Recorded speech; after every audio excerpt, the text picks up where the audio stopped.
할렐루야. 예수 그리스도 이름으로 하나님 말씀 증거하겠습니다. 우리 다 같이 하나님 말씀 요한계시록 7장 1절부터 8절까지 말씀을 다 같이 찾겠습니다. 하나님 말씀 요한계시록 7장 1절에서 8절까지 말씀을 저와 여러분이 한 절씩 교독하도록 하겠습니다. 요한계시록 7장 1절.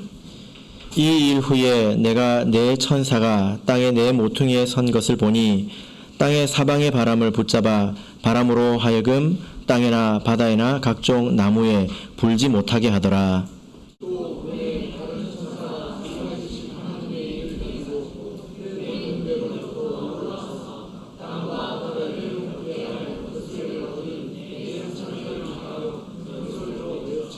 가로되 우리가 우리 하나님의 종들의 이마에 인치기까지 땅이나 바다나 나무나 해하지 말라 하더라.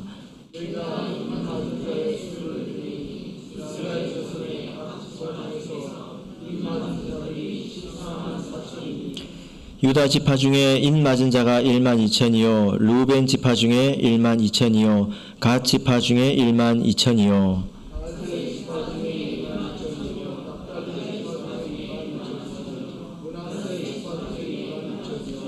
시몬 지파 중에 1만 2천이요 레위 지파 중에 1만 2천이요 이사갈 지파 중에 1만 2천이요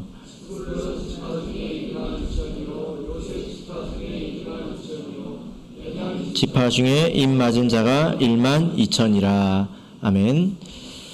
네, 오늘 이 시간은 인 맞은 자 14만 4천이라는 제목으로 하나님 말씀을 전하겠습니다. 우리가 6장에서 하나님의 7인 가운데서 6번째 인까지 있는 내용에 대해서 살펴보았습니다. 순리대로 보자면 지금까지 첫 번째 인, 두 번째 인 하나씩 떼왔지 않습니까? 6번째 인을 떼고 나면 뭐가 나와야 맞을까요? 네, 7번째 인을 떼시는 내용이 나와야 되겠죠? 그 내용이 8장 1절에 있습니다. 그래서 만약에 우리가 7장을 건너뛰어서 6장에서 바로 8장으로 넘어간다면 굉장히 자연스럽게 이렇게 넘어가는 것을 볼 수가 있습니다. 그래서 8장 1절을 보면 일곱째 인을 떼실 때에 하고 반복되는 어구가 나오죠. 그러면 7장은 이 6번째 인과 7번째 인 사이에 이제 왜 이 말씀이 끼어 있는 것일까요? 이 7장은 6장 17절에 있는 하나의 질문에 대한 답이라고 볼 수 있습니다. 17절을 보면 하나의 질문이 있죠. 그 질문이 무엇입니까?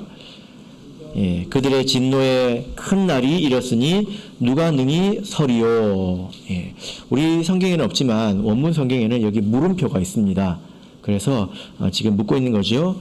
이 진노의 날에 과연 누가 능히 서 있을 수 있겠는가? 라는 것입니다. 7장 말씀은 이 질문에 대한 해답으로 보시면 되겠습니다.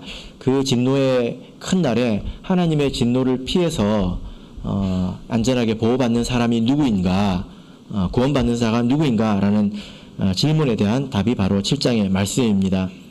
7장을 우리가 살펴보면 첫 번째 1절에서 이 일 후에 내가 보니 이렇게 해서 나오죠. 그 다음에 9절을 보면 동일한 표현이 반복이 됩니다. 9절을 보시면요. 이 일 후에 내가 보니 이렇게 반복이 되고 있죠. 요한 사도는 이런 일 가운데서 하나님의 진노 가운데서 누가 과연 능히 서 있을 수 있겠는가 라는 이 질문에 대해서 하나님으로부터 두 가지 환상을 보게 됩니다. 그래서 오늘은 첫 번째 답을 보도록 하겠습니다. 간혹 그 시험을 치다 보면 어떤 그 객관식 문제 가운데서 정답이 두 개인 문제가 있지 않습니까?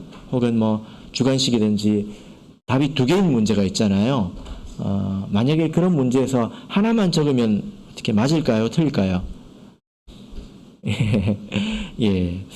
지금 학생부 영어에서 지금 최근에 시험이 없어졌는데 하나만 쓰면 틀립니다. 그래서 우리가 7장에 있는 이 두 가지의 답을 우리가 다 알아야 되는데요. 오늘은 그 가운데서 첫 번째 답이 무엇인가? 누가 능히 서 있을 수 있는가에 대한 답을 같이 보도록 하겠습니다. 자, 그러면 이 질문에 대해서 요한 사도가 본 환상은 무엇일까요? 자, 우리가 1절부터 8절까지 읽었는데 여기도 보면 그 5절부터 8절까지는 어떤 지파 중에 일만이 지연이요. 이 표현이 계속 반복이 되지 않습니까? 그래서 1절부터 4절이 주된 내용이라고 보시면 되겠습니다. 자, 이 말씀을 보시면 두 종류의 천사가 나오는 것을 우리가 볼 수 있죠. 그래서 1절을 보시면 우리 1절을 다시 한번 읽어볼까요? 1절 읽어보겠습니다. 시작. 이 일 후에 내가 네 천사가 땅에 내 모퉁이에 선 것을 보니. 예, 됐습니다. 자, 이거 보니까 어떤 천사가 나왔습니까? 예, 네 천사. 예, 네 천사라고 하는 이 천사가 나오죠. 두 번째는 또 어떤 천사가 있을까요?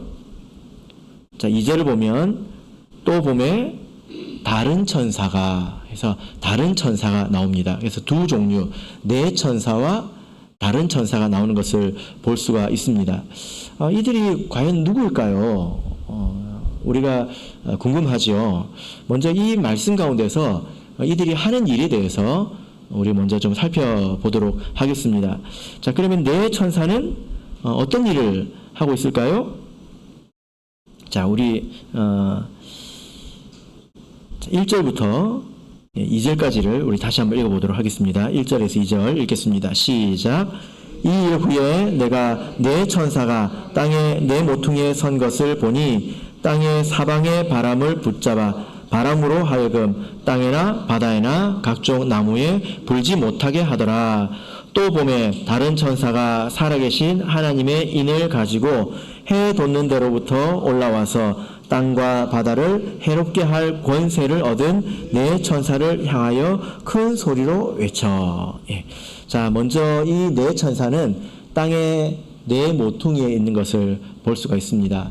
이 땅의 네 모퉁이라고 하는 것은 지구가 사각형이라는 뜻이 아니고요, 온 세상을 말하는 표현이죠. 우리가 그래서 사방이라고 표현하지 않습니까? 온 세상을 말하는 그런 표현이 되겠습니다. 이 네 모퉁이에 서서 무엇을 하고 있습니까? 예, 바람을 붙잡고 있다, 이렇게 표현을 하고 있습니다. 그래서 그 바람이 땅이나 바다나 나무에 불지 못하게 이렇게 하고 있는, 붙잡고 있는 모습을 지금 보고 있습니다. 바람을 붙잡을 수 있을까요? 예, 이 천사가 그렇게 하고 있죠. 자, 이게 도대체 무슨 상황인가? 우리가 2절을 읽었는데요. 이 네 천사는 본래 어떤 천사입니까? 땅과 바다를 해롭게 할 권세를 얻었다. 그러니까 이 네 천사는 땅과 바다나 또 나무나 해롭게 하는 권세를 가진 그런 천사라는 것입니다. 해롭게 하는 천사다, 이렇게 말씀을 하고 있습니다. 자, 그런데 이 네 천사와 다른 천사를 비교해 보면 다른 천사가 조금 더 권세가 있는 것을 볼 수 있습니다. 힘이 있는 것을 우리가 볼 수 있죠. 왜 그렇습니까? 예, 지금 큰 소리로 외쳐서 명령을 하고 있지 않습니까? 뭐라고 명령을 하고 있을까요? 예, 자, 3절을 우리 읽어보겠습니다. 3절 읽겠습니다. 시작. 가로되 우리가 우리 하나님의 종들의 이마에 인치기까지 땅이나 바다나 나무나 해하지 말라 하더라. 예, 다른 천사가 나타나서 이 네 천사에게 명령을 합니다. 우리가 하나님의 이 종들의 이마에 인치기까지 너희들은 해롭게 하지 마라. 그래서 이제 바람을 불지 못하게 딱 잡고 있다는 것입니다. 원래 해롭게 하는데 바람을 붙잡아서 해롭게 하지 못하게 하고 있다, 이렇게 표현을 하고 있습니다. 이것이 이제 네 천사의 이제 일이죠. 네 천사의 모습이 되겠습니다. 자, 그러면 다른 천사는 어떤 일을 하고 있을까요? 누구일까요? 자, 우리가 3절을 보시면 이 천사는 2절을 보시면 살아계신 하나님의 인을 가지고 있습니다. 예, 살아계신 하나님의 인을 가지고 있습니다. 두 번째는 이 천사는 해 돋는 데로부터 올라왔습니다. 그 다음에 이 천사가 하는 일이 뭐죠? 하나님의 종들의 이마에 인을 치고 있습니다. 임을 치기 위해서 이제 네 천사들에게 해롭게 하지 마라 하고 지금 큰 소리로 외치고 있다는 것입니다. 그래서 이 다른 천사와 네 천사는 서로 이제 연관이 있는 그런 일을 하고 있죠. 이 네 천사는 성경에서 계시록에만 4번 이렇게 출연하는 표현입니다. 그 다음에 이 다른 천사는 또한 계시록에만 이제 10번 정도 출연을 하고 있는데요. 우리가 천사라고 하면 그동안에도 이제 몇 번 말씀을 드렸지만 선입견을 좀 버려야 되겠습니다. 우리가 천사 그러면 선한 어떤 존재를 상상을 하지 않습니까? 다 천사 같다 그러면 선한 존재를 생각을 하잖아요. 그런데 성경 안에서는 꼭 그렇지는 않습니다. 누구든지 이 천사라는 말이 보내심을 받은 자, 보내졌다, 메신저 그런 의미를 가지고 있거든요. 그래서 누구든지 보내심을 받았다면 천사가 되는 것입니다. 그래서 우리가 성경을 보면 예수님도 천사입니다. 왜냐하면 예수님도 천부 아버지께 하늘 아버지께 보내심을 받았거든요. 그래서 천사라고 합니다. 그 다음에 마귀에게도 천사가 있죠. 그죠? 마귀도 천사가 있습니다. 마귀도 누구를 보낸다는 것입니다. 누구를 보낼까요? 바로 거짓 선지자입니다. 여러분도 천사일 수 있습니다. 여러분도 천사이죠. 하나님께서 여러분들을 이 땅에 보내셨기 때문에 여러분도 천사입니다. 물론 가브리엘이나 미가엘 같은 우리가 상상하는 그런 어떤 영적인 존재가 있지 않습니까? 하나님을 또 섬기고 우리 구원받을 백성들을 돕는 그런 영적인 존재들이 있지 않습니까? 그런 존재들도 또한 천사이죠. 천사의 범위가 굉장히 넓다는 것입니다. 그래서 우리가 천사 그러면 가브리엘과 미가엘 같은 그런 존재만 생각하면 이해가 안 되는 것들이 많이 생기겠죠. 왜냐하면 본래 이 천사라는 말이 보내심을 받았다 라는 말에서 온 것이기 때문에 그렇습니다. 그래서 천사라고 하는 것은 무조건 좋은 것이다 라는 선입견은 버리고 우리가 말씀을 좀 대해야 되겠습니다. 자, 그러면 이 네 천사는 어떤 천사일까요? 우리가 이렇게 보았지만 이 네 천사는 땅의 네 모퉁이에 서서 무엇을 붙잡고 있습니까? 바람을 이렇게 붙잡고 있지 않습니까? 왜 붙잡고 있을까요? 다른 천사가 명령을 했거든요. 해롭게 하지 마! 하니까 이 천사가 붙잡고 있는 것입니다. 이 네 모퉁이는 사방, 곧 전 세계를 의미하는 것입니다. 그래서 이 네 천사는 본래 권세가 있는데 이 전 세계 부는 바람을 통제하는 그런 권세가 있다는 것입니다. 대단하죠? 그죠? 여러분 오늘 교회 오실 때 바람이 좀 불던가요? 아니면 내 천사가 잘 잡고 있던가요? 예. 바람이 불었다면 이 내 천사가 불게 한 것일까요? 예, 그렇지 않죠. 이 바람은 우리가 영적인 것으로 우리가 당연히 봐야 합니다. 만약에 이것을 정말 바람이라고 한다면 지금 선풍기가 돌아가고 있잖아요. 그죠? 그리고 이 밖에 그 전 세계에 바람이 안 부는 날이 있을까요? 예, 지구가 돌고 있는데 바람이 안 부는 날이 있을까요? 네, 그런 것이 아니겠죠. 그죠? 이 말씀은 이 바람이라고 하는 것은 영적인 의미를 가지는 것입니다. 우리가 바람 그러면 바람을 영적으로 생각하면 여러분은 제일 먼저 뭐가 떠오르십니까? 성령, 그죠? 성령이 떠오르시죠? 우리가 요한복음 3장을 읽었기 때문입니다. 요한복음 3장을 보시면 바람이 임의로 불매 내가 그 소리를 들어도 어디서 오며 어디로 가는지 알지 못하나니 성령으로 난 사람은 다 이러하니라. 그래서 바람과 성령을 이렇게 대비시켜서 표현을 하고 있습니다. 사실 그 한글로는 바람 또 영 이게 다른 글자지만 원문으로 보면 이게 글자가 같아요. 푸뉴마라고 하는 이 한 단어가 사실 바람이라는 뜻도 있고 영이라는 뜻도 있습니다. 이게 좀 비슷한 면이 있나 봐요. 그죠? 예. 그런데 자 오늘 여기서 이 네 천사가 붙잡고 있는 이 바람은 이 푸뉴마가 아닙니다. 그러니까 영과 관계가 없는 바람이라는 거예요. 원문이 다릅니다. 원문으로 보면 이것을 아네모스라고 하는데 이런 거는 빨리 잊어버리라고 제가 말씀드렸죠. 억지로 기억하려고 하지 마시고, 이 아네모스라고 하는 이 단어를 성경에서 찾아보면 이 바람은 파괴하는 바람입니다. 그래서 마태복음 7장 27절을 보면 비가 내리고 창수가 나고 바람이 불어 그 집에 부딪힘에 무너져 그 무너짐이 심하니라. 이때 이 바람이 아네모스입니다. 부딪혀가지고 부서뜨리는 것. 그죠? 또 이 바람이 어디서 나올까요? 제자들이 갈릴리 바다에서 풍랑을 만났습니다. 바람이 불었지요. 예수님께서 바람에게 꾸짖지 않았습니까? 그 바람은 푸뉴마가 아니고 이 아네모스입니다.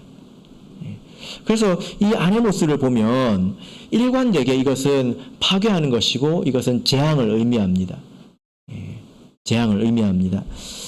계시록 6장 13절에 나오는데요. 하늘의 별들이 무화과 나무가 대풍에 흔들려 선과 실이 떨어지는 것 같이 땅에 떨어진다. 여기서 대풍도 이 아네모스입니다.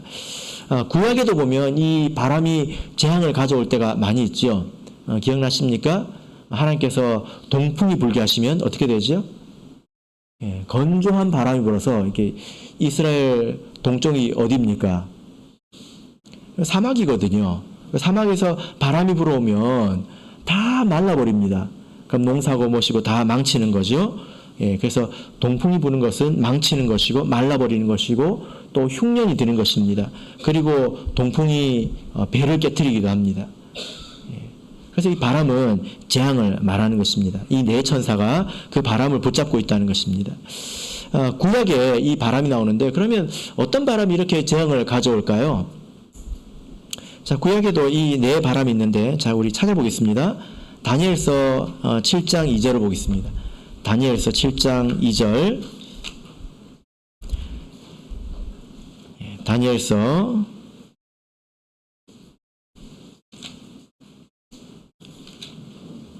7장 2절 3절을 보겠습니다. 다니엘서 7장 2절 3절. 자, 우리 같이 읽어보겠습니다. 다니엘서 2장 7절 3절 7장 2절 3절 시작. 다니엘이 진술하여 가로되 내가 밤에 이상을 보았는데 하늘에 네 바람이 큰 바다로 몰려 불더니 큰 짐승 넷이 바다에서 나왔는데 그 모양이 각각 다르니. 다니엘이 이상을 보았는데 이 네 바람이 바다에 확 부니까 거기서 큰 짐승 넷이 나왔습니다. 그 짐승이 뭘까요? 4절을 보시면 첫 번째가 사자이고요. 5절에 두 번째가 곰입니다. 6절에 세 번째가 표범이고요. 그 다음에 7절에 보면 넷째 짐승은 무섭고 놀라우며 극히 강하고 철이빨을 가지고 있다. 형언할 수가 없다는 것입니다. 이런 짐승이 출현하죠. 이 짐승이 출현하는 것은 바람이 불었기 때문에 출현한 것입니다. 우리가 다니엘서를 배우면 이 네 짐승은 무엇을 의미할까요? 제국을 의미하죠. 제국. 네 짐승은 첫째 짐승은 바벨론, 두 번째 짐승은 페르시아, 바사, 세 번째 짐승은 헬라, 네 번째 짐승은 로마입니다. 이것은 전 세계를 지배했던 제국이지 않습니까? 우리가 성경 그 역사를 보면 하나님의 나라가 망하는 건 전부 이 제국과 관련이 있어요. 그죠? 하나님의 나라 망하는 것은 이런 제국과 관련이 있습니다. 그래서 바람이 불 때 이런 그 짐승 국가들이 출현했고 하나님의 나라를 위험에 빠뜨리고 이제 그랬다는 것입니다. 그래서 이 다른 천사가 네 천사에게 이런 바람이 불지 못하도록 했다는 것입니다. 왜 그렇지요? 평안해야 된다는 것입니다. 자, 우리 디모데전서 2장 2절을 보겠습니다. 디모데전서 2장 2절 같이 보겠습니다.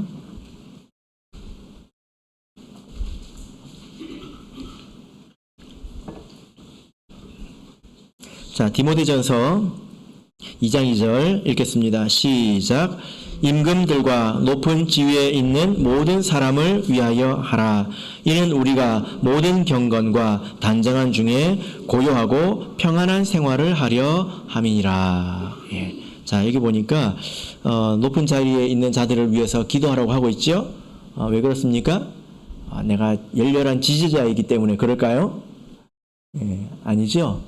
예, 그래서 사람들이 나라를 안정적으로 운영해야 우리가 신앙생활을 하기가 편하다는 것입니다. 복음을 전하기가 편하다는 것입니다.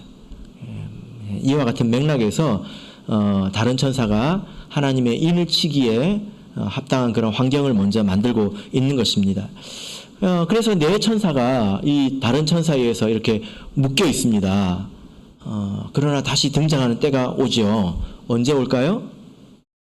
예, 조금 있다가 보도록 하겠습니다. 이 네 천사가 다시 활약을 할 때가 옵니다. 자, 이제 그러면 우리 다른 천사를 한번 보도록 하겠습니다. 자, 우리 계시록 7장 2절을 우리 다시 한번 보겠습니다. 계시록 7장 2절 같이 읽어보겠습니다. 시작. 또 보매 다른 천사가 살아계신 하나님의 인을 가지고 해 돋는 데로부터 올라와서 땅과 바다를 해롭게 할 권세를 얻은 네 천사를 향하여 큰 소리로 외쳐. 예. 자, 이게 이제 다른 천사가 나왔는데 다른이라고 하는 말은 원래 앞에 뭘 말하고 나서 다르다고 이렇게 말해야 되지 않습니까? 그죠? 예, 그래서 우리가 이 말씀을 어떻게 이해하기 쉽냐면 네 천사 앞에 나왔으니까 네 천사 말고 다른 천사, 이 네 천사 말고 다른 천사가 또 있구나 이렇게 생각을 할 수가 있는데요. 다른 천사는 그런 뜻이 아니라 이것은 하나의 그 구화 같은 것입니다. 하나의 용어 같은 거예요. 다르다는 말이 여기서 질적으로 다르다.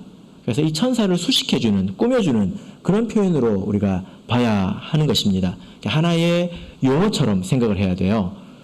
우리 계시록 14장을 보실까요? 계시록 14장 6절을 보겠습니다. 예. 계시록 14장 6절. 예. 계시록에서 아까 제가 몇 번 나온다고 했죠? 몇 번 나온다고 했죠? 10번. 예, 10번. 지금 우리가 그 중에 하나를 또 찾아보고 있습니다. 읽겠습니다. 14장 6절 시작. 또 보니 다른 천사가 공중에 날아가는데 땅에 거하는 자들 곧 여러 나라와 족속과 방언과 백성에게 전할 영원한 복음을 가졌더라. 예. 자, 여기 보면 다른 천사가 나왔습니다. 그러면 여러분 앞에 한번 읽어보세요. 어떤 천사가 나왔는지 있습니까? 네, 없어요. 그래서 어떤 천사가 나오고 이제 또 다른 천사가 나왔다. 그런 게 아니라 다른 천사라고 하는 것은 좀 질적으로 다르다는 뜻입니다. 그런 천사를 의미하는 것입니다. 그래서 하나의 용어처럼 그래서 우리가 성경에서 이렇게 하나의 구로 여기는 그런 표현들이 있잖아요. 예를 들면 뭐 약속의 성령 이런 표현들처럼 다른 천사 이것도 하나의 특정한 이제 어구로 보셔야 되겠습니다. 이 다른 천사는 오늘 14장 6절을 보니까 어떻습니까? 예, 영원한 복음을 가지고 있다 이렇게 말을 하고 있습니다. 자, 그래서 우리가 이 다른 천사에 대해서도 우리가 좀 알아야 될 텐데요. 자, 이 다른 천사는 7장에서는 인을 치는 그런 일을 하고 있습니다. 그런데 우리가 자 한번 보시면요.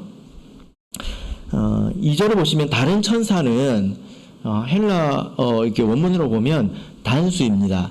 다른 천사가 여럿이 있는 게 아니라 하나 있습니다. 예, 천사 하나가 있습니다. 그런데 3절을 보면 이상하게 말을 하죠. 우리 하나님의 종들의 이마에 인치기까지 다른 천사가 말하기를 우리가 인치기까지 이렇게 우리라고 이렇게 말을 하고 있습니다. 이것이 좀 특이한 점이죠. 그죠? 자, 이 다른 천사는 인을 치고 있는데요. 이 인을 칠 때에 하나님의 종들의 이마에 인치기까지 네 천사들에게 그 바람을 붙잡으라고 명령하고 있습니다. 그래서 이 말을 보면 이 인을 치는 것은 좀 시간이 걸리는 일이라는 것을 우리가 알 수 있습니다. 한 번에 모든 것이 다 끝나는 것이 아니라 인을 쳐가는데 어떤 과정과 기간이 필요한 것을 우리가 알 수 있죠. 자, 그러면 여러분 우리가 좀 익숙한 내용이기도 한데 한번 다시 보도록 하겠습니다. 이 다른 천사가 인을 치고 있습니다. 이 인을 치는 것은 어떤 의미일까요? 인을 친다는 말이 무슨 뜻일까요? 자, 우리 마태복음 27장 66절을 보겠습니다.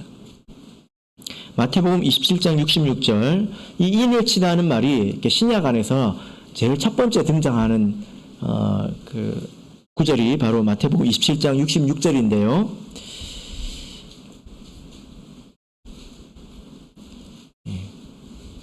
마태복음 27장 66절, 우리 같이 읽겠습니다. 시작.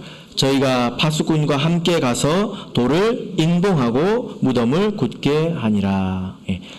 그래서 인을 친다라고 하는 것은 단지 도장을 찍고 이제 그런 것이 아니라 인봉한다는 의미입니다. 그러니까 닫는다는 의미가 있죠. 그죠? 그래서 이 단어가 쓰이는 그 표현을 보면 잠그다, 그리고 증명하다, 확실하게 하다, 이런 의미가 있습니다. 확정하다, 이런 의미가 있죠. 그래서 인봉한다는 것입니다. 보통 이렇게 인봉할 때도 그런 의미로 사용하지 않습니까? 자, 고린도후서 1장을 보겠습니다. 이제 우리가 익숙한 내용이 나오는데요. 고린도후서 1장 21절, 22절을 보겠습니다.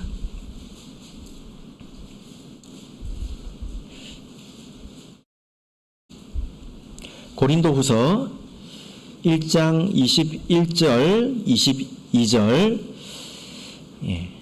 자, 여기 보시면 그 하나의 내용을 여러 가지 표현으로 지금 말씀을 하고 있는데요. 자, 21절, 22절 읽겠습니다. 시작. 우리를 너희와 함께 그리스도 안에서 견고케 하시고 우리에게 기름을 부으신 이는 하나님이시니 저가 또한 우리에게 인치시고 보증으로 성령을 우리 마음에 주셨느니라. 지금 네 가지 표현이 나왔습니다. 그리스도 안에서 우리를 견고하게 하신다. 우리를 확실하게 하신다는 것입니다. 그 다음에 우리에게 기름을 부으셨다. 또 세 번째는 우리에게 인을 주셨다. 네 번째는 보증으로 성령을 우리 마음에 주셨다. 사실 이 네 가지는 다 같은 것이죠. 그죠? 예. 우리가 세례를 통해서 죄사함을 얻습니다. 그래서 하나님의 백성이 되죠. 세례가 가장 중요합니다. 온전한 세례를 받는 것이 가장 중요하죠. 그래서 우리가 하나님의 자녀가 됩니다.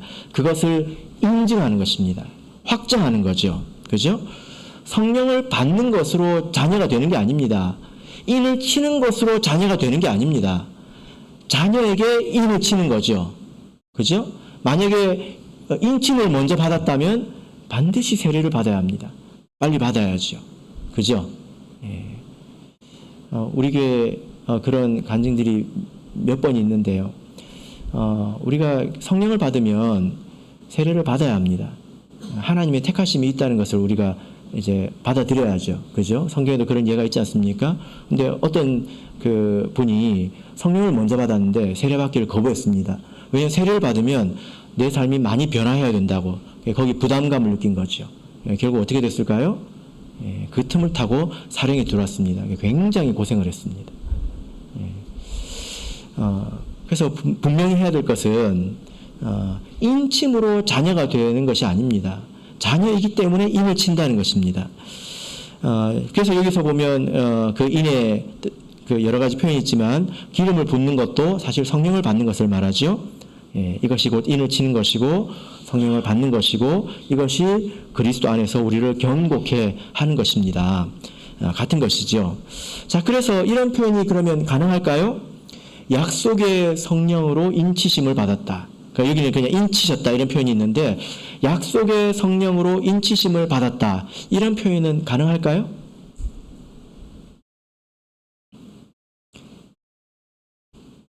그런 표현을 써도 될까요? 자, 우리 에베소서 1장을 보겠습니다. 에베소서 1장 13절 14절 같이 읽겠습니다. 에베소서 1장 13절 14절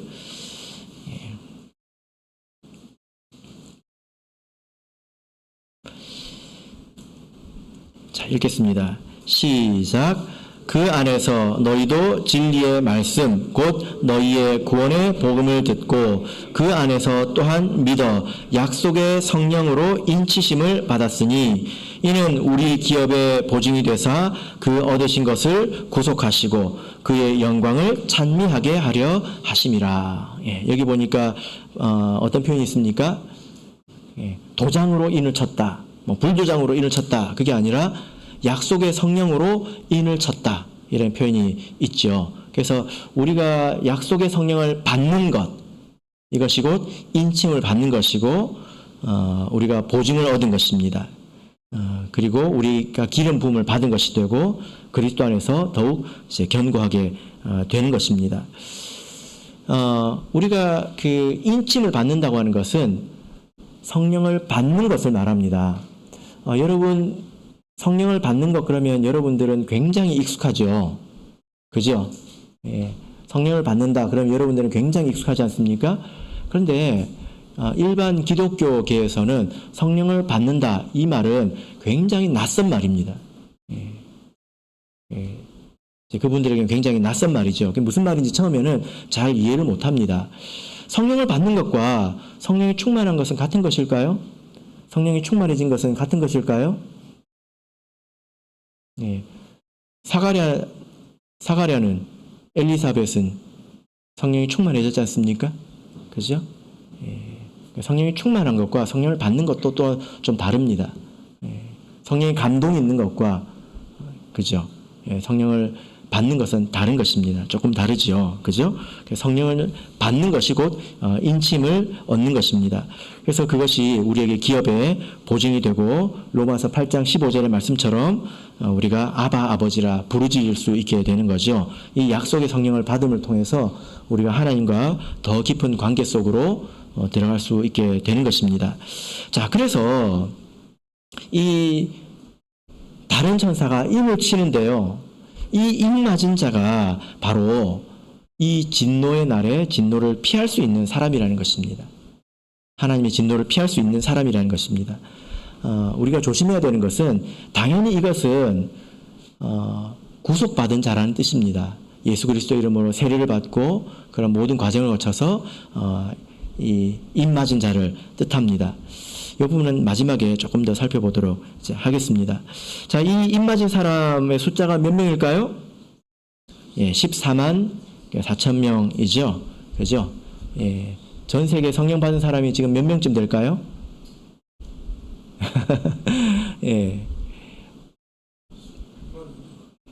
뭐 알 수가 없죠.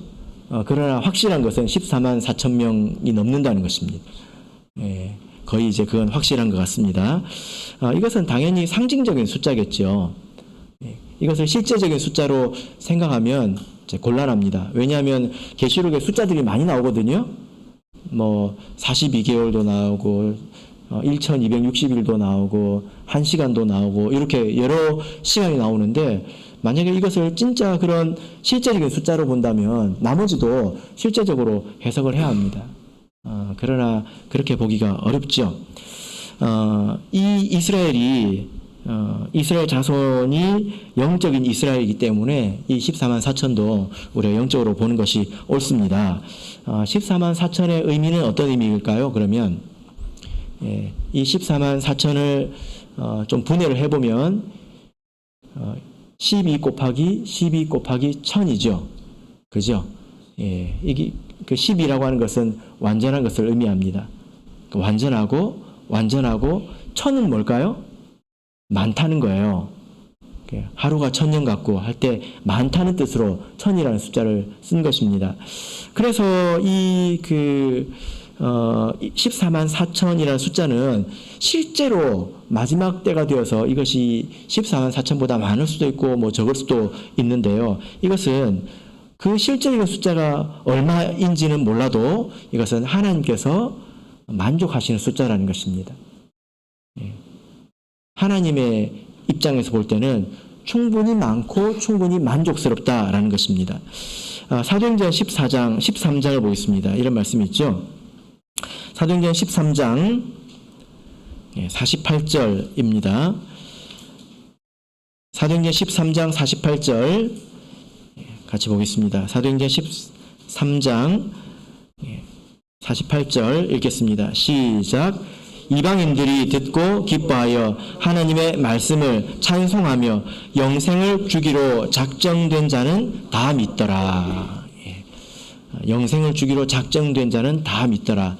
하나님이 충분하다는 것입니다. 그래서 이 구원이라고 하는 것이 우리가 많으면 많을수록 좋다라고 우리가 생각을 하지만, 그러나 조금 더 높은 차원에 가서 생각해 보면 하나님의 택함 받은 사람이 다 들어오는 것이 완전한 것입니다. 노아의 방주에서 구원을 받은 사람이 불과 8명이었잖아요. 굉장히 작은 수 아니었습니까? 그러나 하나님 앞에서 그것을 작다고 말할 수가 없는 것입니다. 충분한 것이지요. 그죠? 그래서 비록 우리나라에 지금 우리 참여수교의 신도수가 3,000 명에 불과하지만, 그러나 그것을 작다고 말할 수는 없습니다. 물론 우리가 그것에 만족해야 된다는 뜻은 아니고요. 하나님의 계획에 충분하다면 그것은 충분한 것입니다. 자, 이렇게 인 맞은 자들이 14만 4천이고, 그들이 어린 양의 진노의 날에 굳건히 서 있을 수 있는 사람인데요. 이 네 천사가 바람을 붙잡고 있지 않습니까? 그런데 이 네 천사가 풀려날 때가 있습니다. 자, 언제 풀려날까요? 자, 9장을 보겠습니다. 네 천사가 풀려난다라고 하는 이 말의 뜻을, 그래서 여러분들이 조금 더 생각해 보실 수가 있는데, 9장 14절, 15절 보겠습니다. 14절, 15절. 자, 읽겠습니다. 시작. 나팔 가진 6째 천사에게 말하기를 큰 강 유브라데에 결박한 네 천사를 놓아주라 하매, 네 천사가 놓였으니 그들은 그 년 월 일 시에 이르러 사람 3분의 1을 죽이기로 예비한 자들이더라. 자, 여기 보면 복잡한 내용이 나오지만 우리 눈에 들어오는 것이 뭡니까? 네 천사가 놓이는 때가 온다는 것입니다. 그때가 언제죠? 6번째 나팔입니다. 아직 모르지만 6번째 나팔이 불리는 때에 네 천사가 놓이는구나. 이것은 당연히 네 천사가 힘이 세가지고 놓인 게 아니라 다른 천사가 용납을 한 것이겠죠? 그죠? 다른 천사의 권세 아래서 이렇게 한 것이겠죠? 자, 그러면 이 네 천사가 놓이면 어떤 일이 일어날까요? 왜 네 천사가 놓였을까요? 인을 치는 일이 끝났기 때문입니다. 인을 치는 일이 끝났기 때문이죠. 그래서 인을 치는 이 일은 언제까지 계속될까요? 6번째 나팔이 불려지는 때까지 이제 계속 되게 됩니다. 인을 친다고 하는 것은 우리가 약속의 성령을 받는 것이라고 이야기를 했는데, 그래서 여러분 성령이 그치는 때가 온다 이런 이야기를 들어보신 적이 있으시지 않습니까? 언젠지는 모르겠지만 그런 때가 있다 뭐 이런 이야기를 계속 이제 한 번씩 들어보셨을 텐데, 바로 이때입니다. 6번째 나팔이 불려지는 때, 그때가 되면 그 이후로는 성령을 받는 사람이 없습니다. 성령을 받는 사람이 없다는 것은 어떤 의미일까요? 구원의 문이 닫혔다는 것입니다. 그 안으로 들어오는 사람들이 이제 없다라는 거죠. 성령이, 약속의 성령을 무한정 하나님께서 내려주신 것은 아니다라는 것입니다. 자, 마태복음 24장을 보겠습니다. 마태복음 24장 31절을 보겠습니다. 마태복음 24장 31절 보겠습니다. 마태복음 24장 31절 읽겠습니다. 시작. 저가 큰 나팔 소리와 함께 천사들을 보내리니 저희가 그 택하신 자들을 하늘 이 끝에서 저 끝까지 사방에서 모으리라. 큰 나팔 소리와 함께 택하신 자들을 이 끝에서 저 끝까지 어디서 모은다고 하셨습니까? 사방에서 모은다 이렇게 되어 있는데, 사실 이 사방에서라는 이 말이 내 바람 밖으로 이렇게 되어 있습니다. 원문으로 보면 내 바람 밖으로, 아까 이 바람이 아네모스라고 했잖아요. 네 개의 아네모스 밖으로. 그렇습니다. 그래서 택하신 사람들을 이 내 바람이 가져다주는 그런 재앙에서 벗어나서 하나님께서 그들을 부르신다, 이런 뜻이 되겠습니다. 그래서 성령을 받는 것과 이 내 바람은 이렇게 관계가 있게 되는 거죠. 자, 그러면 이 다른 천사는 누구일까요? 이 다른 천사는, 이렇게 인을 치는 다른 천사는 누구일까요? 예, 바로 참 예수 교회입니다. 왜 그럴까요? 예, 이 다른 천사는 예수님을 머리로 하고 교회는 예수님의 몸이라고 하지 않습니까? 그래서 예수님과 우리 교회가 하나의 일체를 이루고 있습니다. 그죠? 예, 그래서 부산에도 교회가 있고 뭐 서울에도 교회가 있고 전 세계 여러 교회가 있지만 우리는 영적으로 하나이지 않습니까? 그리고 예수님께서 그 교회의 머리가 되시지요. 이 하나의 일체를 이렇게 다른 천사라고 부르고 있는 것입니다. 그리고 그 속에는 사실 많은 지체가 있기 때문에 또 우리라고 말할 수 있는 거죠. 예, 그죠? 그 다른 천사가 영원한 복음을 가졌다. 아까 여러분 읽으셨죠? 다른 천사가 영원한 복음을 가지고 있습니다. 복음을 누가 전할 수 있을까요? 가브리엘이 복음을 전할 수 있을까요? 복음은 누가 전해야 되죠? 여러분들이 전해야 합니다. 가브리엘이 복음을 전해서 그 사람이 진리를 알았다 하더라도 우리에게 와서 다시 들어야 합니다. 그리고 세례를 받아야죠. 그죠? 왜냐하면, 자, 우리 계시록 7장으로 가서 같이 보도록 하겠습니다. 이 다른 천사는 어디서 올라올까요? 7장 2절을 보겠습니다. 다른 천사는 어디서 올라올까요?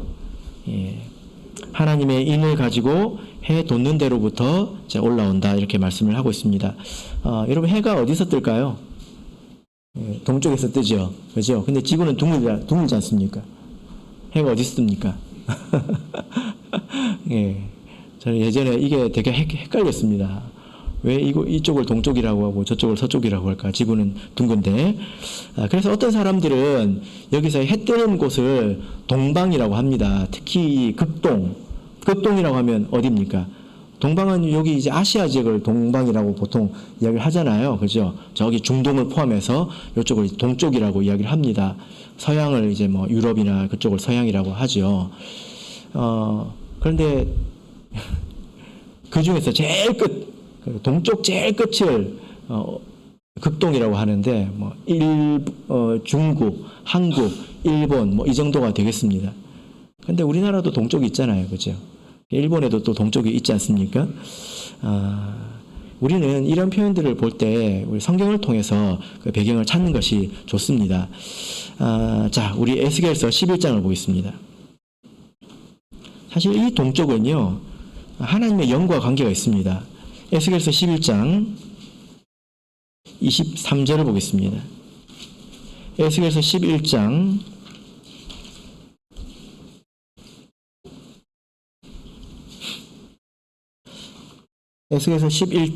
23절. 자, 읽겠습니다. 시작. 여호와의 영광이 성읍 중에서부터 올라가서 성읍 동편 산에 머물고. 자, 우리가 한 구절을 읽었는데 이 내용은 어떤 내용이냐면, 구약의 그 성전이 하도 타락을 하니까 하나님의 영이, 성전 가운데 머물고 계셨던 하나님의 영이 점차 성전을 이렇게 떠나시는 그런 장면입니다. 그래서 한 칸 한 칸 떠나가지고 성읍 동편 산에 머물고 있죠. 그죠? 그런데 나중에 이 하나님의 영광, 또 하나님의 영이 이제 돌아오는 것을 이렇게 볼 수 있습니다. 에스겔서 43장입니다. 어디로 돌아올까요? 에스겔서 43장 1절 2절을 보겠습니다. 에스겔서 43장 1절 2절 같이 읽겠습니다. 에스겔서 43장 1절 2절 읽겠습니다. 시작. 그 후에 그가 나를 데리고 문에 이르니 곧 동양한 문이라. 이스라엘 하나님의 영광이 동편에서부터 오는데 하나님의 음성이 많은 물소리 같고 땅은 그 영광으로 인하여 빛나니. 이것은 그 떠났던 그 하나님의 영광이 이 영적인 성전으로 다시 돌아온 것을 이야기하고 있는데 어디로 올까요? 동편에서부터 오는 것을 볼 수가 있습니다. 이것은 바로 하나님의 영을 말하는 것입니다. 이 하나님의 영이 동편으로 떠났다가 하나님의 영이 하나님의 영광이 다시 동편에서부터 온 것을 우리가 볼 수 있는 것이지요. 그래서 이 동쪽이라고 하는 것은 단지 그 사방의 동쪽을 이렇게 말하는 것이 아니라 이것은 하나님의 영이 임하는 곳을 의미하는 것입니다. 하나님의 이 영광은 성신을 말하거든요. 하나님의 영을 말하는 것입니다. 그래서 하나님의 영이 임하는 곳이 바로 해 뜨는 곳입니다. 해 돋는 곳이 되겠습니다. 그래서 말세의 이 교회의 출현은 약속의 성령이 다시 강림하는 것으로 이렇게 시작이 되지 않습니까? 그죠? 그래서 이 다른 천사가 하나님의 영이 임하는 곳에서 올라와서 제 인을 친다는 것입니다. 그런 의미가 되겠습니다. 그래서 마지막 다시 제일 처음 질문으로 돌아가서 어떤 자가 이 하나님의 진노의 날에 굳게 설 수 있는가? 누구입니까? 인 맞은 자입니다. 그러나 이것은 구속받은 자, 하나님 안에 있는 자를 의미하는데요. 이것은 단지 하나의 답이라고 말씀을 드렸습니다. 그런데 이것도 우리가 조심을 해야 되는데요. 마지막으로 우리 계시록 9장 4절을 보겠습니다. 계시록 9장 4절. 아마 이 자리에 거의 대부분의 분들이 그 약속의 성령을 이제 받으시지 않았습니까? 그죠? 자, 계시록 9장 4절을 보겠습니다. 9장 4절 시작. 저에게 이르되 땅의 푸른 것이나 각종 수목은 해하지 말고 오직 이마에 하나님의 인 맞지 아니한 사람들만 해하라 하시더라. 이 9장 말씀 때 나중에 배우게 되겠지만 하나님의 인을 맞지 아니한 사람들이 해를 당하는 때가 옵니다. 근데 나는 인을 맞았으니까 나는 괜찮겠네? 그렇게 생각할 수 없어요. 사실 이 부분이 오역에 가깝습니다. 하나님 인을 계속 가지고 있는 자라는 뜻입니다. 우리가 하나님의 인을 맞았죠. 그래서 이 인을 가지고 있다고 볼 수 있습니다. 근데 계속 가지고 있습니까? 계속 안 가지고 있을 수도 있거든요. 성령을 근심하게 하고 성령을 소멸하게 할 수 있습니다. 그래서 어떤 사람은 이미 성령을 소멸했지만 자기가 성령을 소멸했다는 것도 모를 수도 있어요. 그죠? 그래서 우리가 인을 맞을 뿐 아니라 그 인을 계속 우리가 가지고 있어야 합니다. 우리가 성령을 근심하게 하면 성령이 떠날 수 있습니다. 그리고 그 기준이 말세로 갈수록 여러분 높아집니다. 하나님은 여러분에게 우리에게 거룩을 갈수록 요구하시거든요. 바라옵기는 하나님의 인을 끝까지 지키시기를 진심으로 바랍니다. 오늘 말씀은 여기까지 하고 마치겠습니다.